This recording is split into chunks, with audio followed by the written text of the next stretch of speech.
달부터 이제 전매 제한한다고 하죠. 8월 달부터 수도권하고 광역시 6대 5대 광역시, 거기 광역시 세종은 포함이 안 되죠. 광역시도 아니고 수도권도 아니니까.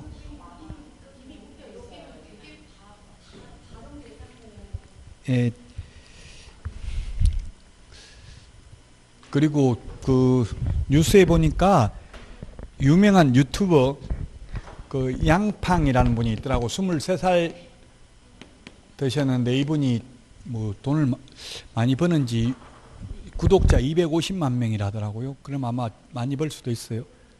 23살인데 부모님한테 10억 1천만 원짜리 부산에 있는 집을 사드렸나 봐요. 근데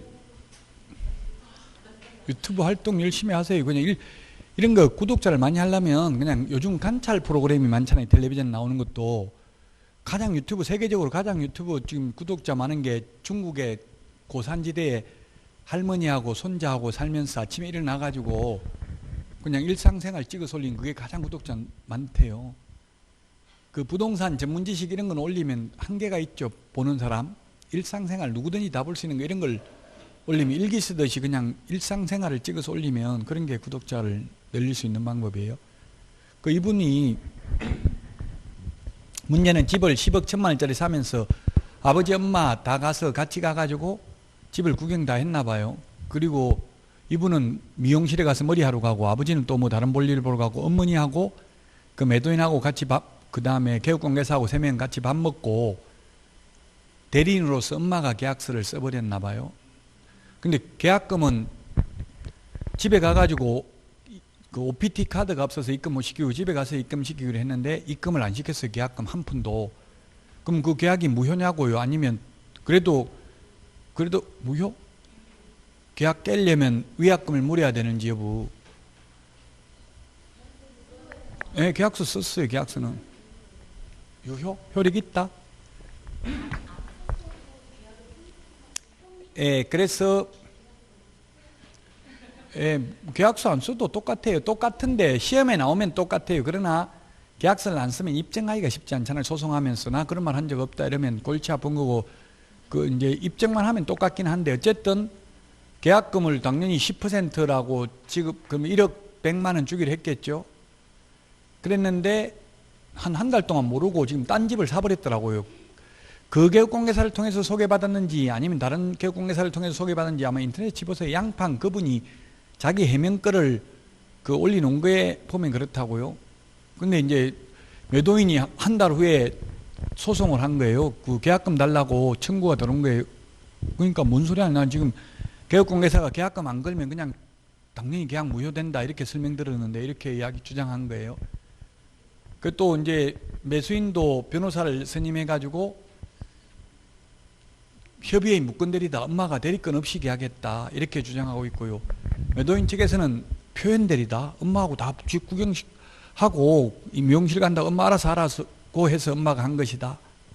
근데 문제는 개업공개사예요. 개업공개사가 대리인하고 계약 체결했으면 본인한테 전화해가지고라도 엄마하고 계약하겠다. 이렇게 했으면 그런 게 녹음되어 있다면 대리권 준 거잖아요. 수권행위가 있었기 때문에 본인이 책임져야 되겠죠.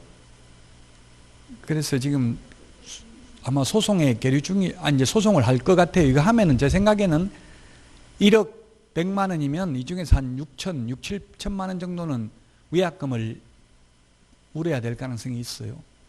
나옵니까? 양팡 안 나와요? 엄마는 벌써 합의했어요. 벌써 이거? 그 합의했으면 그냥 공짜로는 안 됐을 거 아니에요. 돈을 좀 줬을 거 아니에요. 어느 정도는. 그 조심하라고 여러분들도 계약서 쓰면 물론 뭐 계약 안 써도 계약을 하면 근데 현실적으로 계약하면 그대로 계약서 쓰지요. 거의 말로만 하는 거는 실제 입증하기가 어렵기 때문에 소송하기는 힘들어요. 이런 걸 조심해야 된다고. 그냥 계약금 안 걸면 계약서 써도 그냥 무효다 이렇게 생각하는 사람이 많다고. 뜬문은 가계약금 그러면 그냥 가계약금만 떼이면 된다는데 그것도 아니에요. 가계약금이라는 말은 없어요. 법에. 정상적인 계약이 성립됐다면 계약금 중 일부기 때문에 만약에 가계약금 500만 원 걸기로 했는데 그럼 500만 원만 물어주면 되는 게 아니라 1억 100만 원 계약금 걸었으면 1억 100만 원 물어줘야 돼요. 그 유튜브들 몇 억씩 버는 분들 많아요. 젊은 분들 중에도. 저도 유튜브 채널도 있고, 여러분들도 유튜브 채널이나 네이버 다음 블로그 이런 것도 다 만들어 놓고, 그 일상생활 그냥 일기 쓰듯이 블로그도 사진 올리고 이렇게 올려놓으면은 나중에 취직, 아무리 연세가 많이 드셔도 취직하려고 하면 그거 보여주면 돼. 네이버나 그 블로그 주소라든지 아니면 유튜브 채널 보여주고 나는 이렇게 잘하고 있다. 광고는 홍보는 제가 보통 네이버 블로그에 물건 올리고 이런 걸 많이 하거든요. 작업 실장으로 취직하면. 연세 드셔도 이런 거 블로그 같은 거 잘한다고 하면 무조건 취직 가능합니다. 자, 30페이지 보겠습니다. 30페이지. 고용인입니다. 30페이지.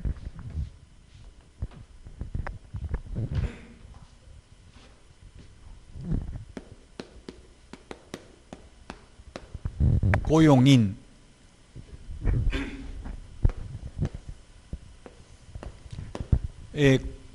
고용인, 사람 인자가 붙으면 직원입니다. 놈자자가 붙으면 사장입니다. 고용자는 사장, 사장은 개업공개사가 되겠죠. 고용인은 사람 인자가 붙으면 직원입니다. 옛날엔 사용인이라고도 했는데 지금 사용인이라는 말을 사용하지 않고 우리 법에서는 고용인이라고 합니다.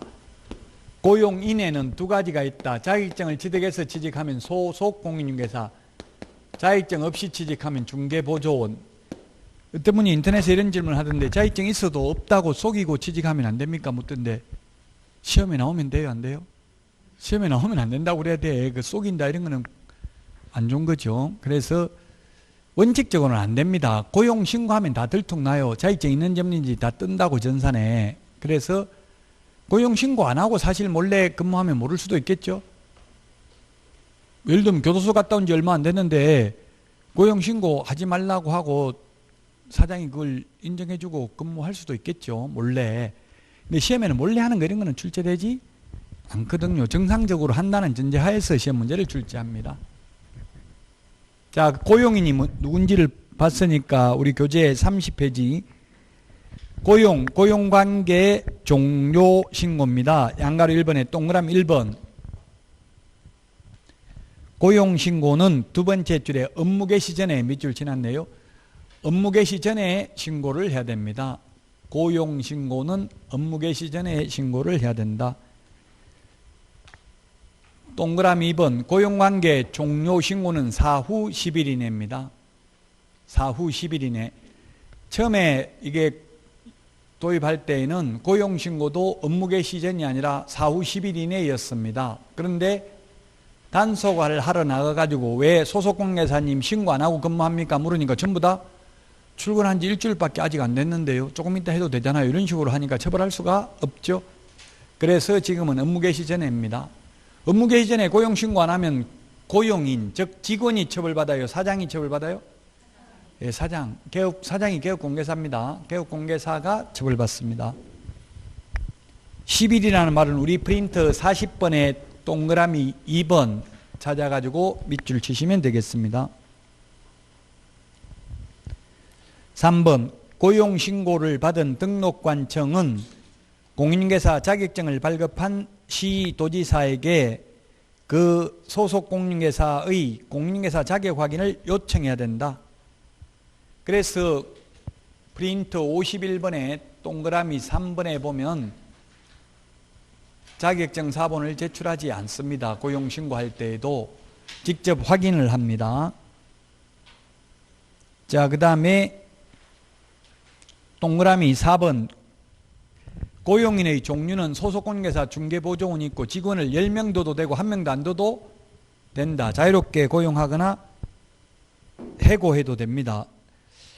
해고라는 말을 쓰진 않는데 해고해도 공인중개사법 위반 아니라고요. 뭐 근로기준법 등에 저촉될 가능성은 있지만, 그러니까 여러분들이 만약 사장이 되면 근로계약서를 적을 게 아니라 프리랜서 계약서나 또는 위촉 계약서 이런 걸 적으면 되겠죠.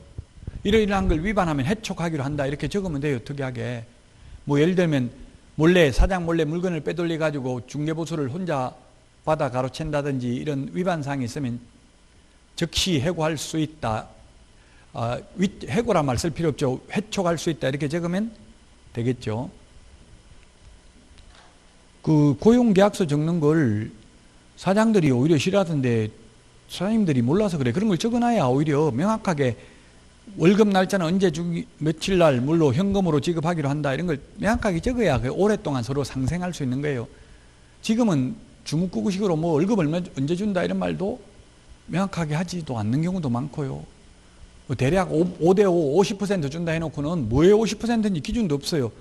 당연히 그냥 50% 준다 하면 중개보수 100만 원 들으면 50만 원 받을 걸로 저는 생각했어요. 근데 나중에 보니까 비용 다 떼고 저도 7% 한 건 하면 10만 원 받기로 했는데 한 건 해도 해마다 매월 10건은 했는데도 보니까 기본급 40만 원에 한 건 하면 10만 원인데 140만 원 그럼 받아야 되잖아요.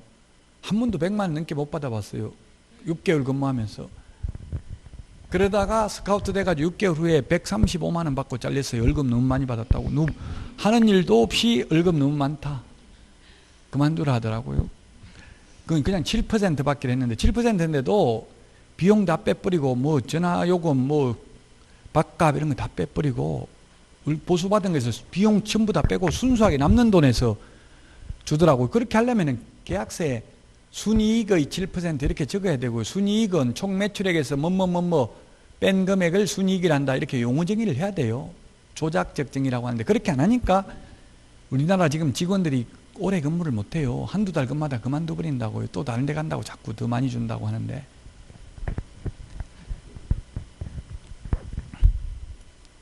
자, 그 다음에 동그라미 5번. 외국인을 직원으로 고용하면 외국인 스스로 결격 사유에 해당되지 않음을 입증하는 서류 제출해야 되죠. 우리 프린터 2번에 동그라미 4번 밑줄 치놓으세요. 그게 뭐냐면 바로 아포스티유 확인서 또는 그 국가의 주재하는 대한민국 영사관이 확인하는 공정서류나 증명서류를 제출해야 됩니다.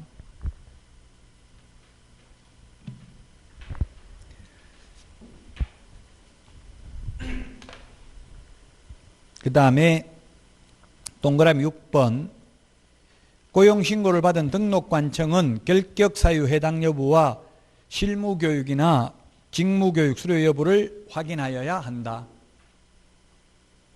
그래서 소속공개 다 확인을 하기 때문에 소속공개사 자격증이 있으면서 없다고 속이면 나중에 다 들통납니다.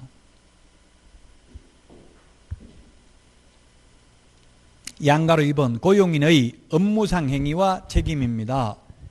동그라미 1번. 소속공개사 개업공개사가 고용한 고용인의 모든 행위가 아니라 업무상 행위는 그를 고용한 개업공개사의 행위로 추정한다가 아니라 본다. 그러면 업무상 행위인지 아닌지는 사회통념상 객관적 사실로 보아 판단합니다. 주관적 의사가 중요한 게 아니고요. 그래서 매수인이 매도인에게 전달해달라고 맡겨놓은 계약금 중도금을 떼먹고 고용인이 즉 실장이 도망가면 개업공개사인 사장이 책임이 있다. 즉 업무상 행위로 본다는 게 판례입니다. 동그라미 2번. 민사책임, 형사책임이 있는데 동그라미 기억해 보니까 민사 행정상 책임은 무과실 책임입니다. 그 다음에 동그라미 니은. 개업공개사와 당해 고용인은 부진적 연대 채무관계에 있습니다. 따라서 의뢰인은 선택적 또는 공동으로 손해배상 청구가 가능하다. 디귿 구상권 청구 가능하다. 31페이지 리얼 양벌규정. 양벌규정이라는 것은 양쪽을 다 벌한다 이 말이죠. 잘못하기는 한쪽이 잘못했는데 양쪽을 다 벌한다. 이때 한쪽은 고용인 즉 직원이 잘못한 경우에는 직원뿐만 아니라 사장도 벌하는 게 양벌규정이고요. 반대로 사장이 잘못한 경우에는 사장만 벌받고 직원은 벌받지 않습니다. 31페이지 맨 위에 보니까 소속공개사, 중개보조원 또는 개업공개사인 법인의 사원, 임원이 중개업무에 관하여 제48조가 3년 이하의 징역이나 3천만 원 이하의 벌금, 49조가 1년 이하의 징역이나 1천만 원 이하의 벌금 두 개를 합해서 행정, 형벌에 해당하는 위반 행위를 한 때에는 그 행위자를 벌한 외에 그 개업공개사에 대하여도 해당 조에 규정된 밑줄 치십시오. 벌금형을 과한다. 직원 잘못으로 절대로 징역 갈 일은 없다. 직원 잘못으로 징역도 갈 수 있다고 하면 불안해서 직원 고용 못하겠죠. 벌금만 받는데 이때 벌금은 직원하고 동일한 액수의 벌금이 아니라 해당 조에 규정된 벌금형 시험에 출제됐습니다. 그래서 직원이 1,000만 원 이하의 벌금이어서 1,000만 원 받았다면 사장은 1,000만 원 이하 받는 거지 꼭 같은 액수를 받는 것은 아닙니다. 보통 통상적으로 그래서 보니까 판결문 보니까 직원이 잘못해서 1,000만 원 받으면 사장은 보통 100만 원 받더라고. 10분의 1 정도. 동일한 액수가 아니라 해당 조에 규정된 벌금형을 과합니다. 다만 밑줄 치놓은 거 이것을 소위 과실책임이라고 합니다. 다만 개업 공인중개사가 그 위반 행위를 방지하기 위하여 상당한 주의와 감독을 게을리하지 아니한 경우에는 그러하지 아니하다. 소위 과실책임이라고요. 과실이 없으면 책임지지 않는다. 그러나 민사책임이나 행정상 책임은 무과실책임이라고 했죠. 민사책임, 행정상 책임은 무과실책임이다. 고용자, 사장 책임이 민사 책임이 있고 행정상 책임이 있고 형사 책임이 있습니다. 만약에 직원이 잘못했으면 직원은 이 세 가지 책임 당연히 다 부담을 하고요. 사장도 이 책임은 세 가지 책임을 부담한다는 뜻이지 잘못은 직원이 했는데 사장만 처벌하고 직원은 처벌 안 한다는 뜻은 아닙니다. 잘못한 사람은 당연히 처벌받고 사장에게도 책임이 있다. 사장에게만 책임 있는 거 아니고요. 반대로 사장이 잘못하면 사장에게만 책임 있고 직원에게는 책임 없다. 민사 책임이나 행정상 책임은 무과실 책임입니다. 형사 책임은 과실 책임입니다. 형사 책임은 과실 책임이다. 과실이 있는 경우에만 형사 책임을 부담한다. 자, 그러면 민사 책임 보겠습니다. 만약에 이 고용인이 2억 원의 재산상 손해를 입혔다면 2억 하지 말고 3억을 해볼까요? 3억의 손해를 입혔다면 의뢰인은 잘못한 고용인 직원에게 3억을 청구할 수도 있고 사장에게도 3억을 청구할 수 있습니다. 동시에 청구할 수 있습니다. 그렇다고 해서 각각 3억씩 해서 6억을 배상받을 수 있다는 뜻은 아닙니다. 손해액이 3억이면 둘 중에 한 사람한테 받았으면 나머지는 못 받습니다. 각각 1억 5천 받을 수도 있기는 하겠죠. 자, 그러면 현실적으로는 어떻게 되겠어요? 현실적으로는 사장하고 직원하고 누가 배상해 주겠어요? 현실적으로 보면 직원이 하는 거 못 받습니다. 저는 현실적으로는 이제 보전기간이 즉 양팡 이 사건도 그 변호사가 적어놨더라고. 협회 공제금 청구를 1억을 하면 협회에서는 다시 개업공개사에게 구상권을 행사하고 개업공개사는 직원 잘못이라면 직원에게 구상권을 행사할 수 있다는 이야기입니다. 구상권 민법 용어입니다. 직원 너가 갚아야 될 돈을 사장이 내가 갚았으니 내가 갚은 돈을 돌려달라고 요구할 수 있는 권리가 구상권입니다. 그리고 이 두 사람 간에는 부진정 연대 채무 관계에 있다. 부진정 연대 채무. 부진정 연대 채무도 민법 용어입니다. 부진정 연대 채무. 진정으로 연대 보정을 쓰진 않았지만 연대 보정 선고와 비슷한 책임을 부담한다 이런 뜻입니다. 연대 채무가 무서운 거죠. 주채무자와 동일한 채무를 부담하는 게 연대 채무입니다. 그래서 직원 고용하면서 사장이 내가 너 잘못하면 내가 다 책임질게 이런 말 한 적은 없지만 사실상 민사 행정상 책임은 무과실 책임입니다. 그러면 손해를 3억 입혔으면 보험은 얼마 가입했어요? 개인이면 1억 가입했죠. 보험이나 공제를. 그럼 1억은 보험회사에서 물어주고 나머지 2억은 자기 생돈 가지고 배상해야 됩니다. 자기 돈 가지고 배상해야 됩니다. 1억 이게 보험회사에서 배상해 준 것마저도 구상권 행사당하죠. 그럼 개업공개사가 다 토해내야 돼요. 사실상 개업공개사가 다 배상해야 돼요. 직원에게 구상권 행사하려면 직원이 그 행위를 했다는 걸 입증해야 되는데 지금 우리나라에서는 구조적으로 직원들에게 서명 날인 도장 찍으라고 하는 경우가 거의 없습니다. 현실적으로. 여러분이 사장이 되면 무조건 실장들 도장 찍으라고 해야 돼, 계약서에. 그래야 나중에 구상권 행사할 수 있을 거 아니에요. 아무런 서류가 없으면 현실적으로 했다 하더라도 판사 앞에 가서 전혀 안 했는데요. 원래 제가 했으면 그 서명 날인하게 돼 있습니다. 근데 제 서명 날인도 없잖아요. 이렇게 한 판사가 둘 다 거짓말하면 문서를 믿을 수밖에 없는 거예요. 여러분들도 명확한 증거 없으면 판사 앞에 가서 무조건 거짓말해야 돼요. 명확한 증거 있는 거는 거짓말하면 안 되죠. 증거 없으면 판사들 보니까 그러더라고요. 헷갈린대요. 누구 말이 맞는지 다 서로 거짓말하니까. 명확한 증거 있는 거는 거짓말하면 안 되겠죠. 자, 이 소속공개사와 중개보조원의 차이점 같은 점을 몇 가지 더 보면, 우리 프린트 31번에 맨 밑에 까만 별표 개공등이라고 되어 있는데, 개공등은 보조원, 소속공개사 모두 다에게 해당되는 거죠. 31번 프린트 맨 밑에 까만 별표 1, 둘 다 결격사유에 해당되면 안 되고, 소속공개사나 개업공개사 둘 다 이중소속하면 안 되고, 둘 다 비밀 준수해야 되고, 둘 다 금지 행위하면 안 되고, 둘 다 거래사고 예방교육 대상이다. 31번에 까만 별표 2 맨 밑에 보면은 소속공개사와 개업공개사는 신성실 품위유지 공정중개 의무가 있는데 보조원은 그러한 의무를 규정하고 있지 않다. 소속공개사는 연수교육을 받아야 됩니다. 중개보조원 연수교육 대상이 아니고요. 소속공개사는 실무교육 받아야 됩니다. 그런데 중개보조원은 직무교육 받아야 되죠.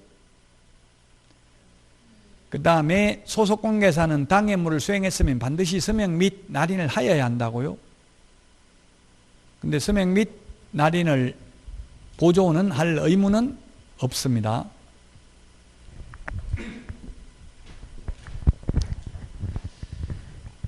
자, 그 다음에 또 차이점 같은 점이 있는데요.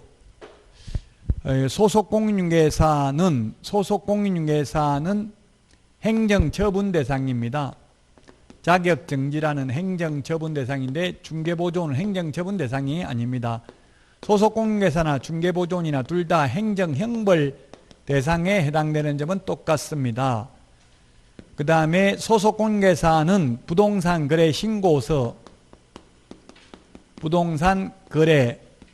신고서 제출을 대행할 수 있습니다.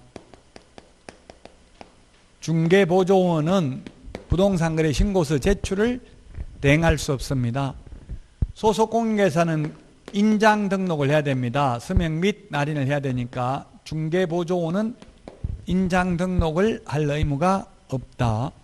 소속공인중개사는 서명 및 날인해야 되는데 중개보조원은 서명 및 날인할 의무는 없다. 계약서 확인설명서에. 그러나 중개보조원이 개업공개사와 함께 서명 및 날인을 했다고 해서 공인중개사법 위반은 아니다. 둘 다 고용신고 업무개시 전에 해야 되고, 둘 다 고용관계 종료신고 사후 10일 이내에 해야 되는 것 똑같습니다. 둘 다 고용하는 데 있어서 숫자 제한은 없습니다. 32페이지 업무범위인데 양가로 1번 업무지역범위, 양가로 2번 중개대상물의 범위, 양가로 3번 법인의 겸업제한인데 첫 번째 업무지역범위입니다. 시험에는 양가로 3번이 중요합니다. 양가로 3번 별표 3개 하고, 양가로 3번은 우리 프린트는 24번에 있습니다. 이 업무지역범위 부칙 들어가는 것은 안 중요하다고 했죠. 법인인 개업공개사, 공인중개사인 개업공개사, 부칙 제6조 2항의 규정에 의해서 등록을 한 것으로 본 자, 법인 및 공인중개사인 개업공개사는 업무지역이 전국입니다. 부칙개공은 즉 소위 중개인은 원칙이 시, 도, 관할구역 안에 있는 중개상물에 한하여 중개행위를 할 수 있습니다. 다만 이 부칙개공도 예외적으로는 전국입니다. 부칙개공이 정모망에 가입하고 가입한 정보망을 이용하여 중개 행위를 하는 경우에는 그 정보망에 공개되어 있는 물건에 한하여 업무지역 바깥에 있는 것도 가능하다. 이 소위 중개인, 즉 부칙개공이 업무지역 범위를 위반했을 때에는 6월 이하의 업무정지 사유에 해당이 된다. 시험에는 잘 안 나온다고 했고요. 부칙이기 때문에. 그 다음에 중개 대상물의 범위. 중개 대상물의 범위라는 말 자체가 공인중개사법에는 없습니다. 중개상물은 토지, 건축물, 임목, 공장재단, 광업재단이 있습니다.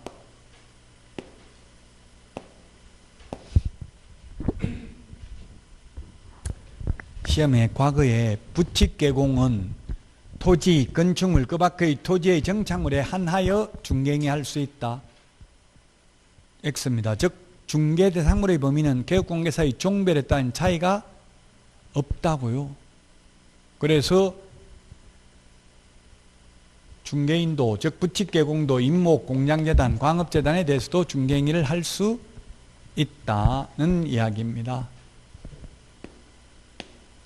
이게 중요합니다. 세 번째가 법인의 겸업제한.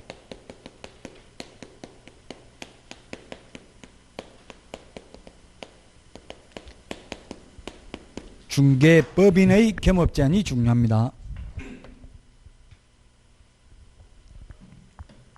32페이지.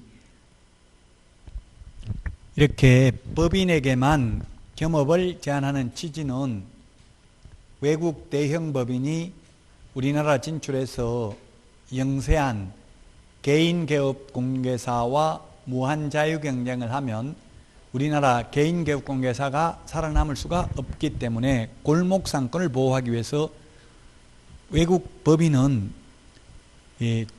돈 되는 건 못하게 하고 있습니다. 외국 법인은 제가 이렇게 이야기했는데 좀 말을 잘못했네요. 외국 법인만 이렇게 차별하면 외국에서 가만 안 있잖아요. 그래서 외국 법인이든 우리나라 법인이든 그냥 법인이라고 되어 있지 법조문에는 외국 법인이라는 말은 없습니다. 그런데 취지는 외국 법인을 규제하기 위해서 이런 게 생겼다고요. 취지를 말씀드리려고 한 거고 우리나라 법인도 마찬가지입니다. 돈 안 되는 것만 가능하다. 프린터는 24번에 있습니다. 자, 기억 32페이지 맨 밑에서 네 번째 줄 상업용 건축물 및 주택 밑줄 지났죠. 관리 대행만 됩니다. 임대 관리 등 부동산의 관리 대행만 된다. 상업용 건축물하고 주택만 가능하지 농업용 건축물, 공업용 건축물은 안 됩니다. 임대업은 안 됩니다. 임대 관리 대행만 가능합니다. 사실 임대업을 해야 돈이 되죠. 임대업을 하면 월세가 뭐 3, 40만 원 이상 들어오잖아요. 근데 관리 대행을 하면 보통 방 한 개에 10,000원 정도 받아요.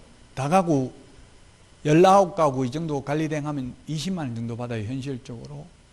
그래서 돈 안 되는 관리 대행만 할 수 있고 임대업은 안 된다. 당연히 외국에서는 대형 법인들은 임대업 합니다. 그래야 고정 월세가 나오기 때문에 직원 월급 줄 수 있겠죠. 니은 부동산의 이용, 개발 및 거래에 관한 상담업은 가능한데 개발업은 안 됩니다. 업이라는 말 들어가면 무조건 X지요 이렇게 묻는 분도 있던데 그건 아닙니다.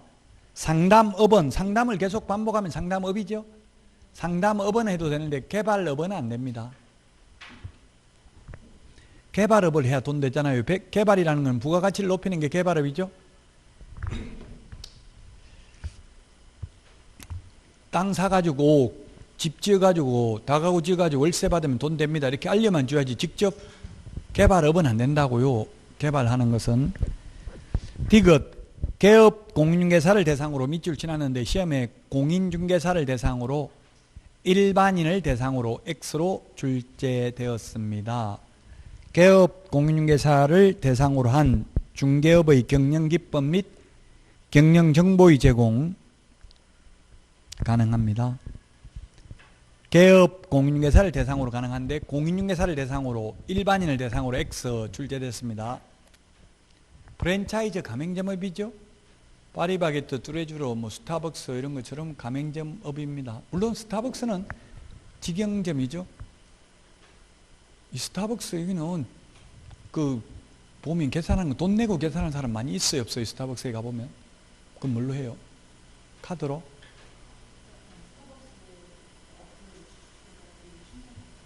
충전해서? 그 미리 충전해서 그게 지금 한 몇 조, 8조인가 그렇대. 미리 충전해 놓은 금액이, 안 쓴 금액이.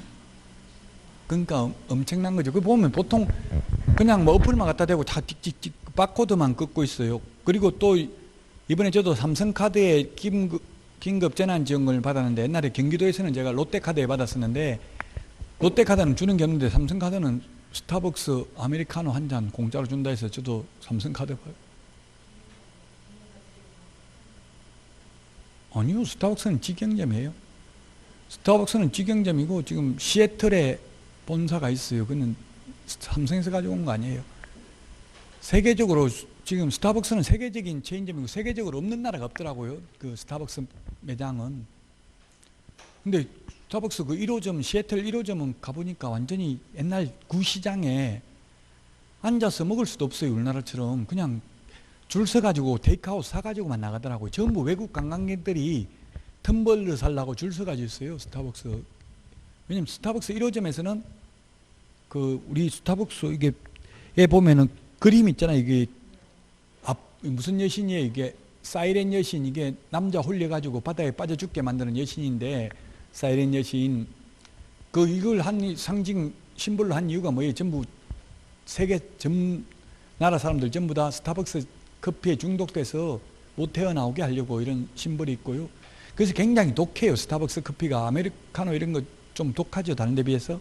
중독시키려고 그래요. 그 저는 물 타가지고 중독 안 되려고 물 타서 먹는데 어쨌든 시애틀 1호점에서만 그 하반신 사이렌 여신이 원래 꼬리가 2개 달린 요물이에요. 근데 우리나라에서는 상반신만 있는데 시애틀 1호점에서만 하반신도 나와 있는 걸 팔아요. 그러니까 줄 서가지고 사더라고 사람들.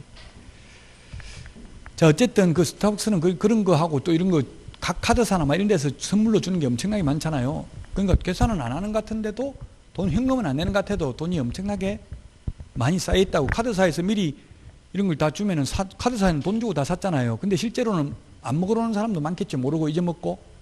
그러면 결국 쌓여 있는 돈이 수조 원이 지금 쌓여 있다고.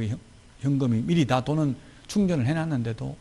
그게 마케팅 기법이에요 지금.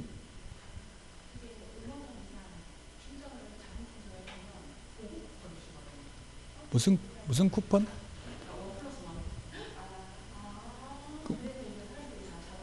5만 원 충전하면 그럼 2잔 주는 거예요. 한 잔 사면? 무조건 3만 원까지는 안 되고. 저는 3만 원 충전했는데 그럼 2만 원 더 추가로 하면 되나 그러면? 그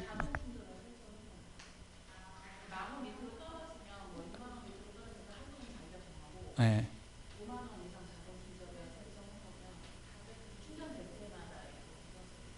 한 잔 주는 거예요.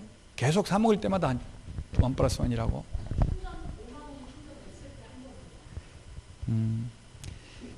차라리 이거 안 먹고 안 해야 되겠네. 그거.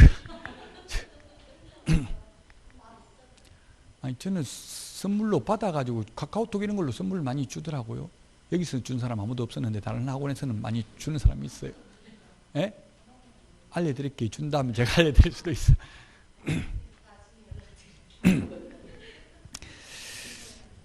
농담입니다. 자, 그래서 어쨌든 프랜차이즈 가맹점업 이런 거 할 수 있는데 개업공개사를 대상으로 합니다. 개업공개사를 대상으로. 자, 그 다음에 33페이지 동그라미 리얼에 주택 및 상가의 분양대행입니다. 분양대행업만 할 수 있고 분양업은 안 됩니다. 분양업은. 분양대행업만 됩니다.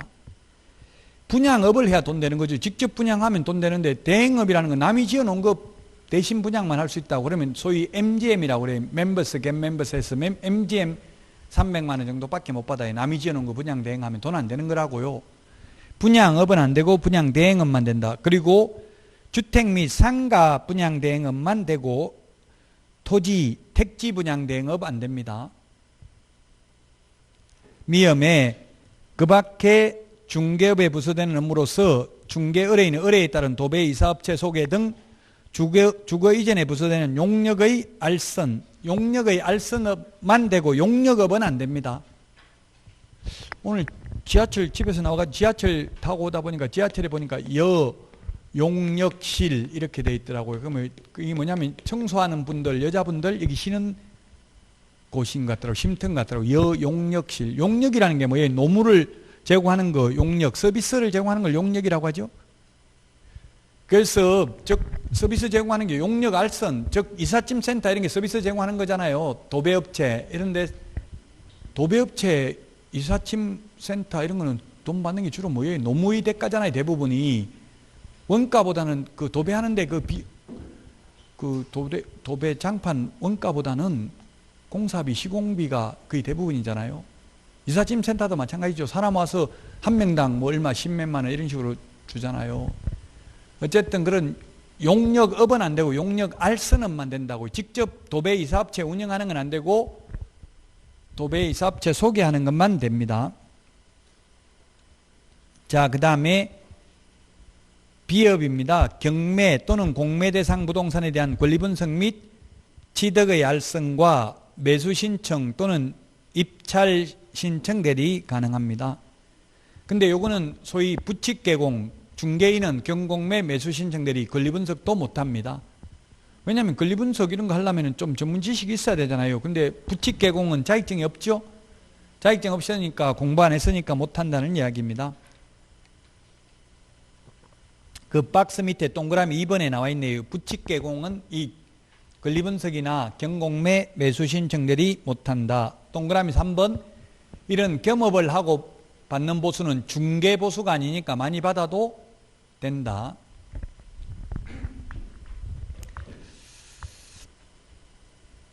중개업이 아닙니다. 겸업하는 거는. 그래서 분양 대행하고는 MGM을 2천만 원 받아도 상관없습니다. 중개보수 초과 규정에 저촉되지 않습니다. 동그라미 4번, 개인인 개업공개사는 탑법에서 규제하지 않는 한 겸업, 겸용이 가능하다. 그래서 여기에는 6가지 업무는 소위 공인중개사인 개업공개사는 다 가능합니다. 부칙개공은 마지막에 경공매 매수 신청들이 이것 빼고는 나머지는 다 가능합니다. 부칙개공도. 그러면 웃기잖아요. 그래서 인터넷에 질문이 많이 하더라고. 법인 되려면 자본금도 5천만 이상이어야 되고 훨씬 더 까다로운데 왜 업무를 더 못하게 하느냐. 골목상권 보호하기 위해서 그렇다고. 시험에는 왜 못하게 하느냐 이런 건 안 나와요. 이유는 취지는 시험에 나오진 않아요. 근데 이제 이해를 하면 좀 암기하기가 쉽기 때문에 말씀드렸을 뿐이에요. 결론만 나와요. 우리 시험에는. 이런 취지를 시험에 내면 외국 사람들이 우리나라 이 취지를 알아버리면 또 항의하겠죠. 그 외국 사람들 몰래 해야 되니까 이런 취지를 시험에 내지는 않는다고요. 자, 중요합니다. 오늘 한 거 중에서 가장 중요한 게 95% 이상 출제 비율이 있는 게 프린트 3번에 있는 법인의 등록 기준, 프린트 24번에 있는 이 겸업 제한 6가지밖에 못하는 거, 이게 가장 중요합니다. 또 결격 사유 오늘 한 거 중에서 31번에 있는 12가지, 당연히 이것도 중요합니다. 시험에 이것도 반드시 출제됩니다. 지금까지 세 문제는 반드시 출제됩니다.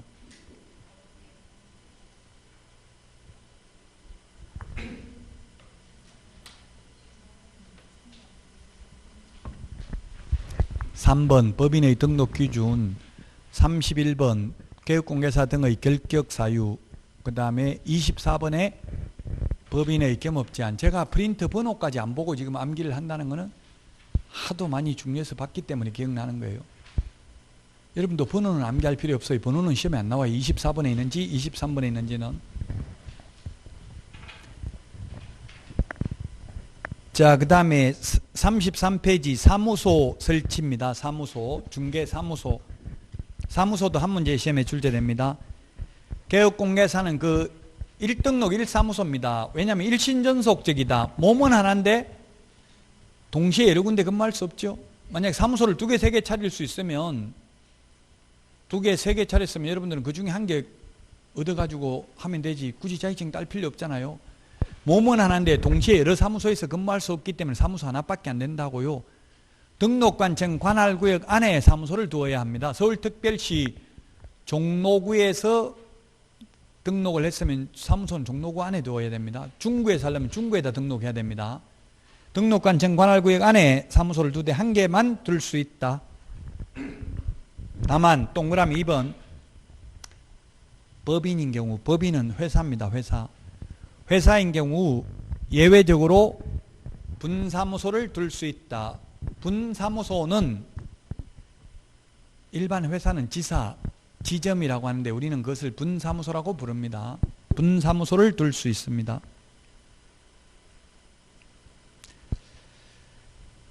3번 개업공개사는 천막 그 밖에 이동 용이한 임시중개시설물을 설치하여서는 아니 된다. 소위 뜻다방 설치하면 안 된다. 이중사무소하고 처벌규정이 똑같습니다. 이동 용이한 임시중개시설물. 그 동그라미 4번 요거는 조금 오해하기 아쉬운데 반드시 개업공개사 명의가 아니어도 무방하다. 이 말은 뭐냐면 꼭 자기 건물이 있어야 되는 건 아니고 나무 건물에 임대차에도 되고 나무 건물 사용대차에도 된다. 이런 취지입니다. 시험에는 반드시 개업공개사 명의가 아니어도 된다. 이렇게만 나오면 좀 뭐가 그렇다는지 주어가 없잖아요. 뭐가 없어도 된다는지. 결론은 어쨌든 꼭 자기 건물이 아니라도 되고 나무 건물에 새 얻어서 해도 된다. 사용대차는 차임을 지급하지 않고 무상으로도 가능하다는 이야기죠.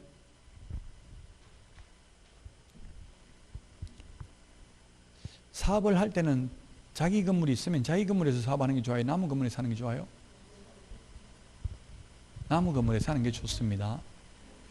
그래서 이제 보통 돈 많은 사람들, 제 친구들, 돈 많은 애들, 돈 많이 번 애들 보니까 그렇게 하더라고요. 예를 들면 이런 걸 애들 학원을 하더라도 만약 학원이 유명한 학원이 있을 수 있잖아요. 학원을 하더라도 실제로는 자기 건물이에요. 근데 애인 명의로 사는 거예요. 건물을 그 애인 명의로 사가지고 애인한테 임대료 엄청나게 비싸게 지급하는 거예요. 법인 만들어가지고 자기는 법인 만들어가지고 그래가지고 법인이 보통 자기 이름으로 많이 안 해요. 자기 이름 한 사람 이름으로 너무 많이 돼 있으면 세금 많이 나오잖아요.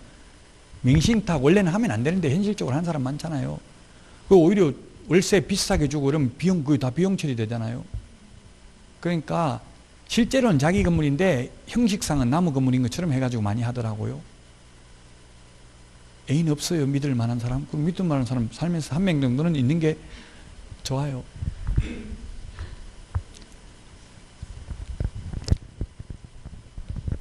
안 그러면 자기 건물에 하면은 그 건물에 대한 세금 내야 되고 이 세금이 많이 나온다고. 세금이 돈 많은 사람들은 어떻게든지 세금 안 내는 게 굉장히 중요하게 생각하더라고요.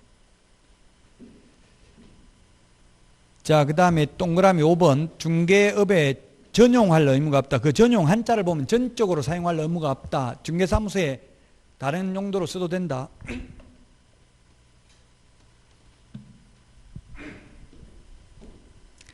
답법에서만 규제하지 않는다면 다른 용도로 써도 된다. 양가로 2번 분사무소 설치 절차입니다. 분사무소가 지사, 지점 개념입니다. 분사무소 설치 신고를 받은 등록관청은 그 신고 내용이 적합한 경우 분사무소 설치 신고 필증을 교부하고 지체 없이 그 분사무소를 설치하고자 하는 지역을 관할하는 시장 군수구청장에게 통보해야 된다. 34페이지 분사무소 설치 신고서 제출해야 된다. 신고서는 박스안에 보면 서류가 3가지다. 조금 이따 다시 보기로 하고요. 그 다음에 그 박스 밑에 동그라미 3번에 보면 분사무소 설치 신고할 때도 자격증 사본은 제출하지 않는다. 프린트 51번에 동그라미 2번에 있죠. 자격 확인을 시도의사에게 직접 확인 요청해야 된다. 제출하는 게 아니고 51번에 동그라미 1번부터 3번은 자격증 사본 제출하지 않는다고 했습니다. 그 다음에 양가로 3번 설치 요건입니다. 분사무소는 주된 사무소의 소재지가 속한 시군구를 제외한 시군구별로 설치하되 시군구별로 1개소를 초과할 수 없습니다. 동그라미 2번 분사무소 책임자는 공인중개사이어야 한다. 다만 다른 법률의 규정에 의해서 중개업을 영위할 수 있는 이른바 특수법인은 분사무소 책임자가 공인중개사일 필요는 없다. 특수법인은 자격증 있는 사람 한 명도 없어도 된다고 했죠. 수원시의 경우 우리나라에 특별시, 광역시가 아니면서 인구가 가장 많은 지역이 수원이죠. 수원이 인구 130만 명입니다. 지금 현재. 그럼 구가 4개가 있습니다. 팔달구, 권선구, 영통구, 장안구가 있는데요. 어쨌든 구 이름 시험에 안 나옵니다. 그냥 그럼 구가 이렇게 4개 있다는 전제하에서 4개가 있으면 분사무소를 수원에 본사가 권선구에 있다면 분사무소는 더 이상 수원에는 둘 수 없다. 수원에도 구별로 3개 둘 수 있다. 각각 한 개씩. 답이 뭐냐고요? 예, 구별로 둘 수 있어요. 구별로. 자치구 아니라도. 그래서 시험에 모든 시군구별로 분사무소를 2대 1개소를 초과할 수 없다. 이렇게 시험에 나왔어요. X죠. 모든이란 말 X죠. 즉 주된 사무소가 설치된 시군구에는 안 된다고요. 우리 공인중개사법상 시군구에는 무조건 모든 구가 해당되는 거지 자치구만 해당되는 건 아니라고요. 자치구란 특별시, 광역시에 있는 구가 자치구죠. 비자치구도 둘 수 있습니다. 그럼 수원의 경우 만약에 본사가 세종시에 있으면 수원에 분사무소 각각 한 개씩 해서 4개 둘 수 있습니다. 구별로 한 개씩 해서. 그 다음에 협회, 지회도 4개 둘 수 있는 게 각 구별로 둘 수 있어요. 지회. 모두 우리 공인중개사법에서는 자치구든 비자치구든 구가 있으면 해당 구가 해당 관청이 된다.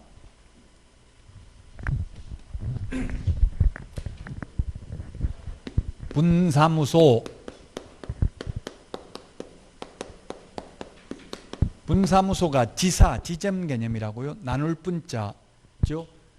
분사무소 설치 신고합니다. 옛날에 승인 받았는데 지금 신고라는 것은 요건 맞으면 반드시 수리해야 된다는 뜻입니다.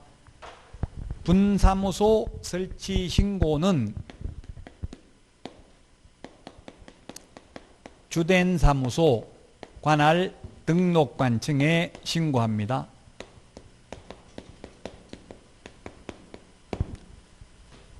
신고를 하면 7일 이내에 신고 필정을 교부해 줍니다. 신고 필정을 교부해 주고 신고 필정을 교부받고 나면은 업무를 개시할 수 있습니다. 신고 필정을 교부해 준 주된 사무소 등록관청은 지체 없이 분사무소 관할 시장 군수구청장에게 분사무소 설치 사실을 통보합니다. 예를 들면 서울특별시 종로구에 주된 사무소 본사가 있는데 세종특별자치시에 분사무소 설치하려면 세종시에 갈 필요 없고 종로구청장한테 신고하면 됩니다. 그럼 종로구청장이 세종시장에게 통보해 줍니다. 분사무소 설치됐다고. 분사무소 설치 신고할 때 제출해야 되는 서류가 3개가 있다. 제출해야 되는 서류가 3개가 있다. 우리 프린터 4번, 핵심 비교정리 프린터는 4번에 있습니다.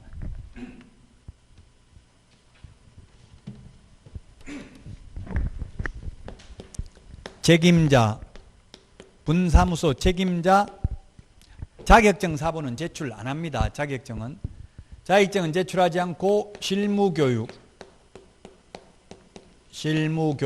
수료증 4번입니다. 4번. 원본이 아니고 4번 제출을 해야 됩니다. 원본은 원본이라는 말을 하지 않습니다. 원칙은. 근데 자격증, 등록증 게시할 때는 원본 게시하라는 말이 신설됐어요. 옛날에는 그냥 자격증 게시하라고 돼 있지 원본이라는 말 없었어요. 그런데 4번을 칼라 복사해가지고 게시했던 게 적발됐어요. 그러니까 처벌하려고 하니까 적발된 사람이 그 원본 게시하라는 말이 어디 있냐. 그냥 자격증 게시하라고 돼 있지. 이렇게 따지니까 원본이라는 말을 지금 넣기는 했어요. 근데 아무 말 없으면 그게 원본이죠. 이거는 4번입니다. 실무교육 수료증 4번입니다. 4번. 그 다음에 손해배상을 보장하기 위한 보정설정 증명서류 제출해야 됩니다. 그래서 우리 프린트 56번에 1번부터 3번 보정설정 시기가 중요합니다. 56번에 1번 처음 등록을 할 때는 미리 보정가입하고 싶어도 할 수가 없습니다. 등록 후, 등록증 교부 전, 등록 후 업무 개시 전에 보정설정을 해야 됩니다. 그런데 56번에 2번, 3번 즉 분사무소 설치 신고할 때나 그 다음에 3번에 매수 신청 대리인 등록 신청할 때는 미리 보정 설정을 해야 되죠. 미리 해야 됩니다.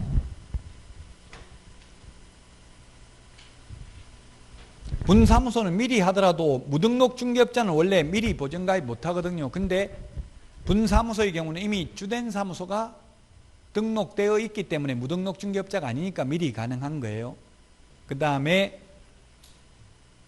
사무소 확보 증명서류입니다. 사무소 확보 증명서류. 사무소 확보 증명서류.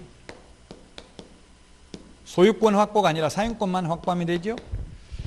프린터 4번에 거기에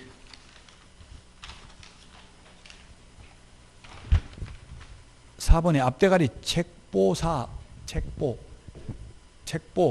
딸이 저는 학교 다닐 때 책보에다가 초등학교 다닐 때 가방도 없어가지고 시골에서 그냥 흥급에 책보에 싸가지고 다녔는데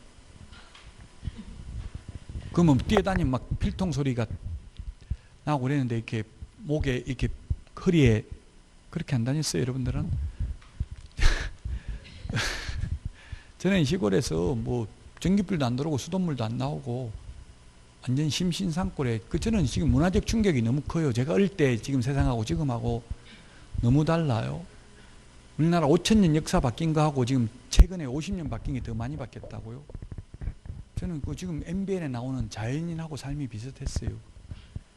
일어나면 그냥 하루 종일 밥 해먹는 것밖에 없잖아요. 새벽부터 일어나가지고 어디 산에 가서 뭐 나물 캐와가지고 밥 먹고 진짜 가만히 생각하니까 이게 뭐 하는 짓인가 싶더라고요.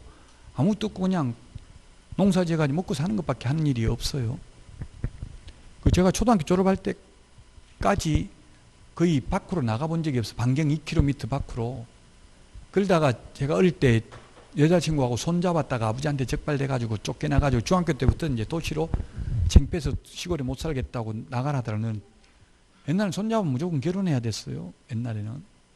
그래서 도시에 나갔더니만 전부 손잡고 다니고 그러더라고, 중학생들이. 그래서 그게 또 한 번 충격받았어요, 저는. 아버지가 안경도 안 해주는데 그 눈 나쁘다고 해도 그래서 혼자 살면서 자취하면서 제가 눈 나빠지고 그러면서 공부 못해서 원래 어릴 때는 신동이었는데 저도 갑자기 눈 나빠져가지고 수학을 못하게 됐어요. 수학을 최고 잘했는데 계속 수업을 못 들으니까 여러분들도 수업을 계속 들어야 돼. 이게 한 빠지니까 이게 수학은 못 따라가겠더라고요. 근데 공인중개사법은 사실 뭐 그 수학처럼 기초 지식이 있어야 되는 거는 아닙니다. 이 과목의 특징은. 뭐 이 공인중개사는 기초 지식이 있어야 되는 거 별로 없죠. 다. 뭐 학개론도 계산하는 거 이런 거 빼고 하면 할 수 있는 거잖아요. 민법은 어느 정도 좀 기초 지식이 있는 게 체계적으로 하는 게 좋긴 하네요. 그래도 꼭 기초 지식이 있어야 되는 건 아닙니다. 모든 과목이 다. 특히 2차는 그냥 단순히 암기잖아요. 물론 그냥 갑자기 암기는 안 되고 계속 수업 듣다 보면 가능하다는 이야기. 지금은 당연히 고통받아야 되고 10월달 돼야 가슴 벅찬 희열을 느껴요. 지금 너무 열심히 공부하는 건 바람직하지 않아요. 너무 열심히 하면 빨리 지쳐서 여름에 쓰러지는 수가 있거든요. 그냥 학원 다니고 한 1시간 정도 이상 더 공부하는 거 바람직하잖아요. 아니 학원 다니는 것만 해도 3시간 이상 공부하는 거잖아요. 매일. 그게 쉽지 않아요. 집중하는 게 하루에 3시간 이상 쉽지 않아요. 그래서 너무 무리하면 오버페이스 하면 하루에 뭐 10강씩 이렇게 듣고 하면은 빨리 지쳐 쓰러진다고요. 이제 열심히 하는 건 이제 10월 달에 열심히 하면 돼. 마지막 한 달만 계속 1년 내 사람이 긴장하고 열심히 할 수는 없잖아요. 그럼 죽어요. 너무 그렇게 계속 긴장하고 있으면. 그러니까 한 달 정도, 10월 달 되면 그때는 좀 열심히 하시고, 지금은 그냥 학원 다니고 수업만 착실히 듣고, 오늘 레드링 문제 이거 공부하시라고 10문제 정도 해설 다 돼 있죠. 만약에 풀어보고 잘못되거나 이해 안 되는 거 있으면 질문하세요. 진도 때문에 다 설명은 드릴 수는 없어요. 문제풀이 시간이 아니기 때문에. 이제 5월, 6월 달 이론 다 마지막 하고 이제 7월 달부터 문제 풉니다. 또 문제 풀면서 실력이 많이 향상됩니다. 문제 풀어보면서. 틀리보고 이제 문제를 풀면서 틀리보면서 실력이 많이 향상돼요. 아마 똑같은 문제도 많을 거예요. 나중에 오랫동안 재수하면 타성에 젖어가지고 똑같은 문제 나오면 문제 읽지도 안 하고 답이 보니까 찍어버려요. 작년에 풀어봤던 거니까. 그러면 안 된다고요. 그게 굉장히 위험해요. 근데 지금 내드린 문제는 거의 기출문제 이런 게 있기 때문에, 이런 게 많기 때문에 똑같은 지문을 다른 데서 본 게 그대로 있는 게 많이 있어요. 솔직히 말하면. 근데 실제 기출문제는 똑같은 지문 하나도 없습니다. 왜냐하면 실제 기출문제 출제하는 사람은 한 500만 원 받고 출제하거든요. 기출문제는. 근데 저는 저희 돈 받고 출제하는 게 아니라 그냥 공짜로 출제하니까 제가 다 창의적으로 만들지를 않아요. 그냥 과거에 기출문제 나왔던 지문을 그대로 쓴 게 많다고. 그러다 보니까 문제가 쉽고 그냥 다른 데서 보던 거 그대로 답이 보일 수 있어요. 그래도 끝까지 읽어보고 취지를 이해하려고 노력해야 돼요. 무조건 답만 그냥 보고 찍고 나오면 안 되고요. 그렇더라고. 제가 7년 재수하는 사람 보니까 제가 말하는 거 뭐 이제 헛소리 할 때 됐다, 듣지 말라, 이렇게 옆에 사람한테 이야기해주고 그러더라고요. 7년 계속 따라다니면서 제 강의 잘한다고 들으면서 저 인간 이제 헛소리 할 차례다, 듣지 말고 지금 나갔다가 커피 한잔 하고 오자, 이렇게 하고 나가고 그래요.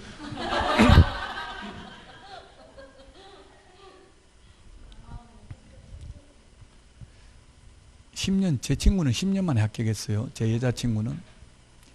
근데 그 10년을 계속 공부한 게 아니고 한 해 쉬었다가 포기했다가, 이게 마약과 마찬가지이기 때문에 포기해도 절대 포기가 안 돼요. 이게 또 미래 남아가 또 온다고. 그러니까 할 때 집중해가지고 해야 돼요. 그 할 때 집중하려면 지금 너무 무리하는 건 좋지 않다고. 지금은 5, 6월까지 1차 위주로 예습 복습은 하시라고. 민법, 학개론 위주로 1, 2차 같이 하는 분들은 문제 풀고 9월, 10월, 거의 10월 달만 해도 되는데, 불안하면, 정불안하면 9월 달 정도부터만 해도 충분해요. 암기하는 거는. 지금 이거 암기 다 해놔도 10월 달까지 절대 안 가죠. 지금 보고 한 번도 안 보면. 그러니까 계속 듣고 잊어먹고 듣고 잊어먹고 거듭되는 고통만 받고 있으면 돼요. 사무소는 계속 나옵니다만 모든 사무소는 똑같습니다. 법인의 주된 사무소, 분사무소, 이전 전의 사무소, 이전 후의 사무소, 개인 사무소 모두 똑같아요. 회사든 개인이든 사무소 요건은 똑같아요. 모두 건축물 대장에 기재되어 있어야 되고, 모두 그래서 무허가 건축물, 가설 건축물은 안 되고요. 다만 건축물 대장에 기재되기 전이라도 사용검사, 사용승인, 준공검사, 준공인가 받은 건축물은 가능하다. 사무소 면적 제한은 없다. 소유권 확보가 아니라 사용권만 확보하면 된다. 똑같습니다. 모든 사무소 기준이. 자, 여기까지가 분사무소 설치 절차에 대해서 보셨습니다. 자, 오늘 여기까지 하고요. 다음 주에 이제 공동사무소 설치부터 하도록 하겠습니다. 그래서 여러분들은 너무 무리하지 마시고 페이스 관리를 잘 하셔야 돼요. 더워지고 이러면 지칠 가능성이 많거든요. 건강한 모습으로 다음 주에 찾아뵙고 마치도록 하겠습니다. 수고하셨습니다.